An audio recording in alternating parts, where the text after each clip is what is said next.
Hey, this is Wes, W3KW. Welcome to the shack. On the bench is my Knight T-150A transmitter. If you follow the channel, you know that yesterday I completed my R100A receiver, got it back in the case, and it's working nicely. Then I broke out the transmitter because I had all the parts and started to work on that.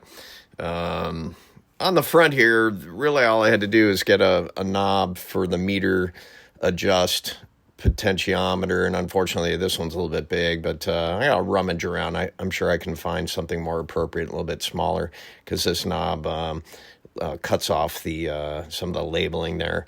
And then unfortunately the builder or a previous owner cut a big hole in the front of the panel here and had a washer, much like this one, that held a button style microphone jack, which I replaced. This is a tip ring sleeve, 1/4 inch, and gives me an extra contact in anticipation of adding push to talk to the transmitter. Let's spin it around and I'll show you what I did on the back.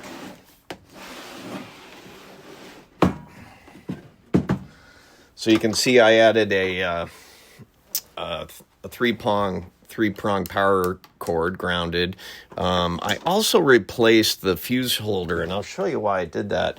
Even when the fuse was installed, you see this little piece was loose, and I know that there's a spring and the fuse puts pressure on that thing, but a couple of amp draw on a really crappy connection like that I really didn't care for, so I just replaced that. I have a million of these things, and so that wasn't a big deal. I did have to open up the hole just a little bit using a step drill. And then I opened up this hole here and used proper strain relief for the new power cord. I had to replace R33, which my ham radio friend Dean was gracious enough to mail me one. He had a spare from a previous a repair he did on one of these. These are really cool looking radial resistors, and I kind of wanted an original to replace it. There is some support out there in the forums that these are failing. This particular R33 itself, in fact, not sure why. Maybe it's a little under-engineered, but we'll see how it is once we get this unit going. The only other thing I had to do on the top, which was all in pretty good shape, well, I replaced the capacitor here. We'll look at that again on the underside. I used a Hayseed Hamfest capacitor. But the top of the 6146 was broken off, and I've seen that before. My Valiant 2 had the same issue. I also have a video out on that, and so I replaced both tubes so that they're more or less matched. They're brand new 6146Ws, so hopefully they'll do well. This is interesting. If you can see this little wire here, that's how the tubes are neutralized. It says to keep the wire close to the seam of the metal and the glass or slightly above it, and within about 1/16 of an inch without touching the tube. Now these are a little bit lower. This is where the previous builder had them set, and they might be correct. We'll see. I'm going to leave them alone and do some neutralization calibration later using the manual. So let me show you what's going on the underside now.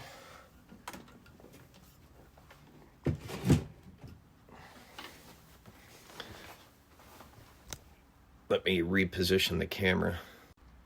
Before we move to the underside, let me just show you this first. See the two-prong power cord? One side is fused and one side is switched. And that's kind of the convention of the day. And you can see these two safety capacitors here that aren't safety capacitors. They're really just filters, but I replaced them with safety capacitors.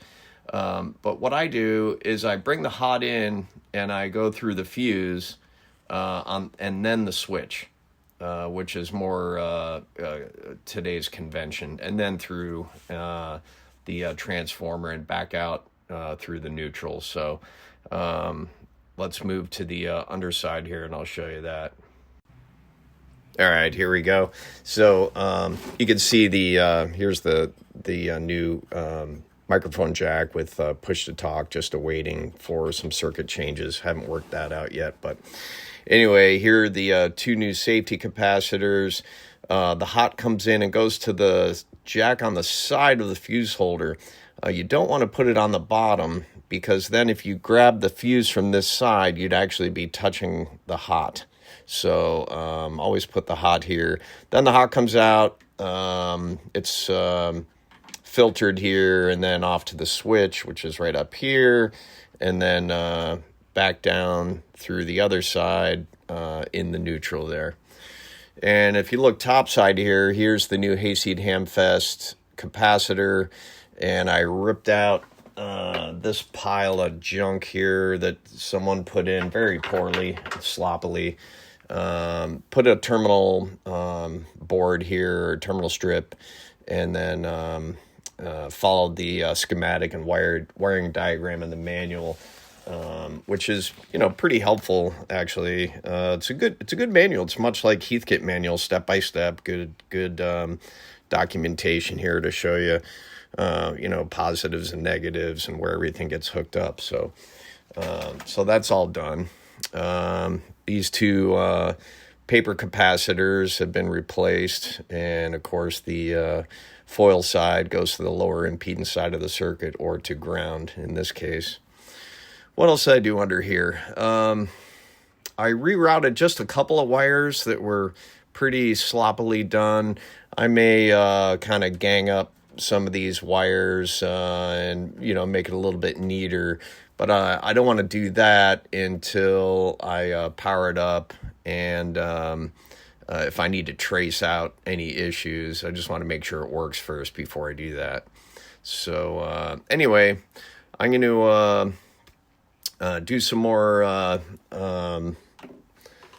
work with the ohm meter and just check for out of tolerance resistors, and double check the wiring before I add any power to this thing. So stay tuned for more updates, and hopefully we'll get this thing on the air soon.